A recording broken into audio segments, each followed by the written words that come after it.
they're just not that hungry, Eric, to go out and do all the work that needs to be done and to really be running an NBA team. Oh, I think you're making excellent points. So I'm wondering this. What is more likely the outcome for the Lakers? Do you think, like I said, they're more likely to land guys like Boogie and Kemba? I know aside from what you just said about Kemba, if he's got a supermax opportunity in Charlotte, I'm thinking he probably doesn't leave Charlotte, but let's say that doesn't happen.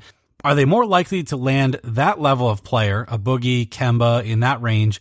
Or do you think there's a major splash, a major shakeup that LA lands somebody like a Durant, like a Thompson, even like a Kawhi or an AD or something happens where we just didn't see it coming? I think it's more likely that they land one of the more like B-type free agents. Unless they can pull off a trade for AD, and then you start thinking about how much you're going to strip from this roster, and you better like Alex Caruso because he might be your starting guard if you have to give all those pieces to the Pelicans to pull off an AD trade to get him there. So I could see them making a move and getting AD and just wearing the Pelicans out, because once they get a new GM in there, he might look at that package and he might look at what Boston potentially could offer and feel maybe the Lakers is a little bit better. We don't know where that Lakers pick is going to end up. If it somehow would fall into the top 5, then suddenly they have a little bit better package. The Celtics have a ton of assets out there that they could offer. It seems like they could offer a better deal. I don't see Kawhi matching up and wanting to play with LeBron. He doesn't like to talk. He doesn't want a camera in his face. I just don't see that. I don't see KD wanting to go help LeBron win titles. I think KD wants to prove he's the best player in the game and end up with more titles than LeBron. So I don't see that happening. And then it starts running out fast. Again, you said, what does Kemba do? Does he want to stay or go? Is he really that type of player that can play around LeBron? He's a ball-dominant point guard, shoots with some volume. Is that really going to be good for LeBron? Will that fit in there? So I don't know. I feel like Boogie Cousins is the guy that's going to end up in a Lakers uniform, or Jimmy Butler is going to end up in a Lakers uniform. Like, they're just going to overpay to get a name regardless of how it meshes with LeBron. Ooh, Jimmy Butler. I don't know. I mean, would you like that? I know you're not a Lakers fan or a LeBron fan, but do you like that for LeBron? I'm not even sure I like Jimmy Butler coming back to Philly. I mean, I like parts of Jimmy Butler's game, and I like that he's got an edge to him, but I think that's a guy that just completely lacks the ability to have emotional intelligence. Like, he's the same guy regardless of who he's around. And if it works with the team, it's great. If he destroys the team, we've seen him do that too. I don't see that matching up at all, because I see him as a guy that could be very critical of LeBron and not take some of the things that LeBron does very well. And especially with all that we've talked about LeBron has going on off the court now in LA, I don't know if that's going to mesh well with Jimmy Butler, but I feel like the Lakers, they're going to start getting desperate here at some point, because the LeBron clock is ticking and we don't know how much time he has left. It feels like what you saw happen to him on Christmas night, where he tears the groin, was really nothing crazy happened. It wasn't a crazy landing. It wasn't something. It was just a move that you feel like, God, that could happen literally any game, any practice for LeBron now. Is this something that's going to happen going forward, where he's at a potential to miss 10, 15, 20 games a year for this team? So, like I said, there's a lot of concern. I just don't see a lot of the big name stars as just wanting to go to this circus right now.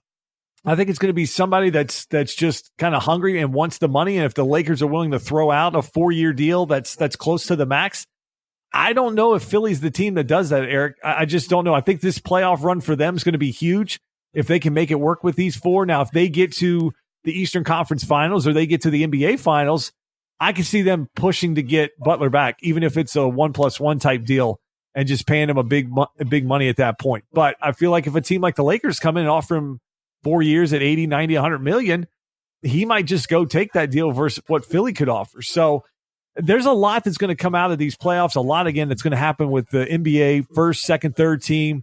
Where does Kemba land? Can he get a supermax? Is that just so much money that he's a guy that's like not going to pull an AD and just want to take that money? And he seems to like Charlotte, and the city seems to love him. So maybe it's just a good match there. And what else is Charlotte going to do if they get rid of him? They're just going to go in the tank. So it almost feels like they're stuck to have to sign him to that. It's going to be a wild, wild offseason, that's for sure. All right, my final question to you, since we do like to pretend that we're GM every now and then, if you were the GM of the Lakers, which players on the current team would you make sure that you keep going into this offseason, and which ones are you willing to move? On this Lakers team, I think you can move anybody. I mean, I don't think that anybody at this point on that Lakers roster is not immovable. Lonzo's got a ton of issues going on, both on the court and off the court. Does he have a Steph Curry-like ankle issue where he's going to keep having problems? Is it the shoe that he's wearing that's causing these problems? He doesn't even know what's going on in terms of if he has an agent, what LeVar's issues are with it. So I think he's definitely a guy that you could move. Brandon Ingram has the blood clot issue going on. We don't know what his future is going to be. You saw Chris Bosh go through something like this, and it basically ended his career. Kyle Kuzma's become just a volume shooter that I think his best defensive play was when he shoved LeBron 2 hands in the back. Was about the only defensive play you saw him even make this year. So I don't think there's anybody on this roster that's safe. And then you had a bunch of guys on one-year deals with Caldwell Pope, with Rondo, with McGee, with Stevenson. I think all those guys could potentially be going. So, I mean, you're talking about potentially a complete roster overhaul for this Lakers team. And then if you spin it forward where maybe it's another guy out there that we're not even, that's kind of off the radar that they throw a package together for that's going to be an upcoming free agent. Maybe it is a guy like a Draymond Green that they throw a package together for. And the Warriors, as Steve Kerr said, they've just had enough of his stuff. And they just want to move on from him, and maybe they're willing to take a couple guys back to match up with Steph and Clay going forward. So there's a lot of different things. To your point, I do agree that there could be a move out of the blue. I just don't think it's going to be, a tier 1 type of free agent out there. I think it could be maybe that next tier down, or it could be, again, somebody that's going to be an upcoming free agent that a team's willing to take back some picks and younger assets. Yeah, it's going to give us a lot of content for the show, buddy. Yeah, I'd have to agree with you. I think there's only a very slim chance that they land someone like Durant, someone like Kawhi. I think there is still a chance of it, but I think it's very, very slim. I think it would have to take a great deal of working to get that done. Because like we talked about before, one of the biggest issues surrounding that is the fact that LeBron is in his 16th year in the NBA. He's only got a few years left. And I don't know if you're one of those sort of semi-younger guys, if you're going to want to invest that level into an aging LeBron. And not only that, I think guys are just ready to not be on his coattails anymore. Obviously, I think the Golden State Warriors are going to win this year's championship hands down. That gives Durant another ring.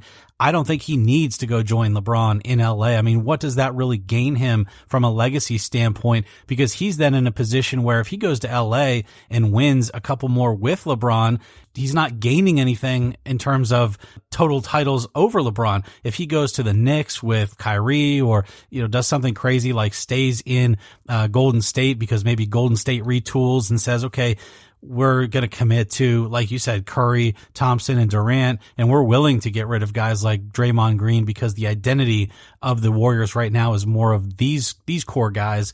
Then I think he wins more there and really overcomes the amount of titles that LeBron has. So I think there's a very slim chance, and I think it's much more likely, like you said, that we see guys, just sort of these B-level guys.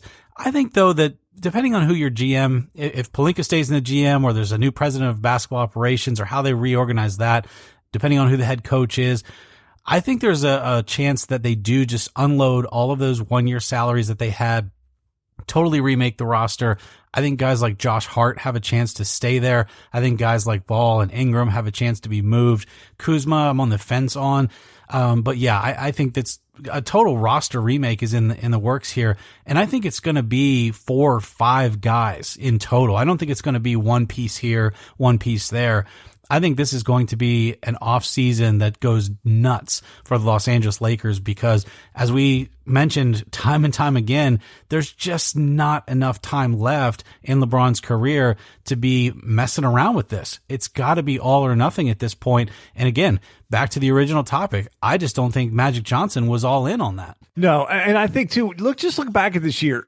You had the whole summer where you had LeBron sign, and it just felt like this wave of everything there was a plan in place, and everybody was going to have patience, and this was going to be a process. And then 7 games in, Magic Johnson is undressing Luke Walton in the media, just going at him.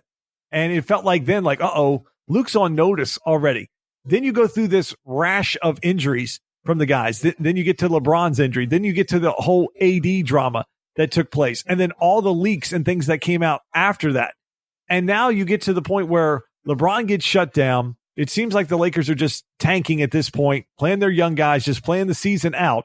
And then it almost has the perfect ending where out of the blue, the man who orchestrated all of this and was telling everybody to be patient and it was going to be a long process steps down. It's the perfect ending to just a nightmare Lakers season that at no point lacked for any drama. And if this team, Eric, if they really want to be serious championship contenders, they have got to figure out a way to stop all the drama. You're in Hollywood. There's enough drama going on. You don't have to create it every single day. There is more leaks in the Lakers than there is in the White House. It is nuts of what's going on with that team. And if LeBron and Clutch and those guys are behind some of that stuff, they need to cut that crap out. Or LeBron is going to be stuck with 3 titles for the rest of his career. And this move will really, I think, will be what a lot of people looks at as maybe what defines his career. Is this guy went to the Lakers and it absolutely went completely wrong because everything works on recency bias. And it's going to take 5, 7, 10 years for people to come back around to look at the long-term stuff and what LeBron did earlier in his career.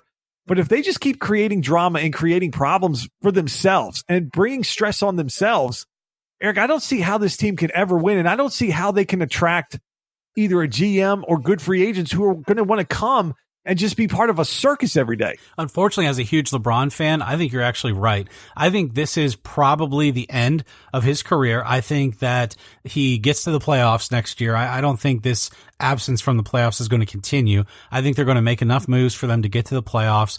I think the Golden State Warriors, depending on what they do, are probably going to be strong enough, as well as who knows what the Thunder, who knows what the Rockets do, and some of those up-and-coming teams like the Jazz, like the Nuggets. I think the road for LeBron is just extremely tough for the remainder of his career, not to mention then as the East gets better. I mean, the Sixers, hopefully, we hope, aren't going anywhere. You know, the Celtics are going to keep trying. And you know, some of those other teams, like we talked about, the Hawks have the potential to get a lot better and at least be a playoff contender next year. And then who knows what they upset as far as the next few years. I just think there's a lot going on where this is the end for LeBron. And so I'm in agreement with you that at the end of the day, he doesn't end up being the greatest of all time. He ends up being stuck at 3 championships. And this is a huge black eye on his career. And I think the major defining moment of his career is no longer going to be whether or not he was better than Michael Jordan. I think it will be defined as, here is one of the greatest forwards of all time, a guy who changed the game of basketball by the way that he played it. He also was really sort of one of the first moguls and entertainers in basketball. And he brought a championship to Cleveland. I think those are going to be some of the things that he gets remembered for, other than being the greatest of all time. Well, Eric, I feel like we're going to continue to talk about the Lakers into this offseason. It's going to be something I'm going to have to leave a section of just Laker news into my notes open, because there's just more and more that's going to come out. There's already rumor of a upcoming ESPN story about how Magic Johnson treats employees. He seemed to downplay it, but when those things come out, you never know what kind of bombshells will be in there that we will have to discuss. But it's time to take a quick break. When we come back, we'll finish out the show with Talkworthy. We'll talk about Virginia's NCAA title. We'll also talk about the upcoming Masters and a few other stories that are out there.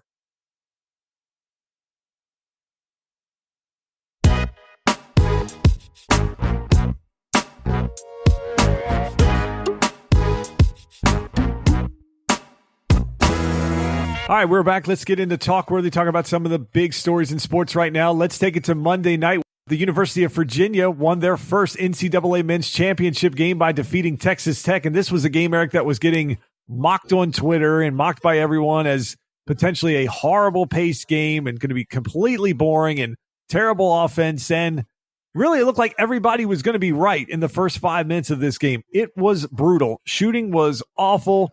Virginia looked like every wide open shot they got, they decided that let's just pass it up for a contested one with 2 seconds left on the shot clock. It was awful. At one point in that game, Eric, there was 3 possessions and over 90 seconds had bled off the clock. They were running that shot clock down, just taking awful shots. But then all of a sudden the game kind of hit a nice rhythm and actually ended up being a pretty darn entertaining game. A lot of back and forth late in the second half of that game. Got it to overtime. What'd you think of the game? I actually really enjoyed it. Like you said, there was actually more balance there than what a lot of people thought. The first half totals and the second half totals were pretty well in line with each other, a little bit more second half scoring, but you tend to see that once you get to the crunch time of the last 2 to 3 minutes. The differentiator in the game really was the fact that Texas Tech did not shoot as well from the 3-point arc as Virginia did, because their overall efficiencies were in the mid 40s, 42% and 45%.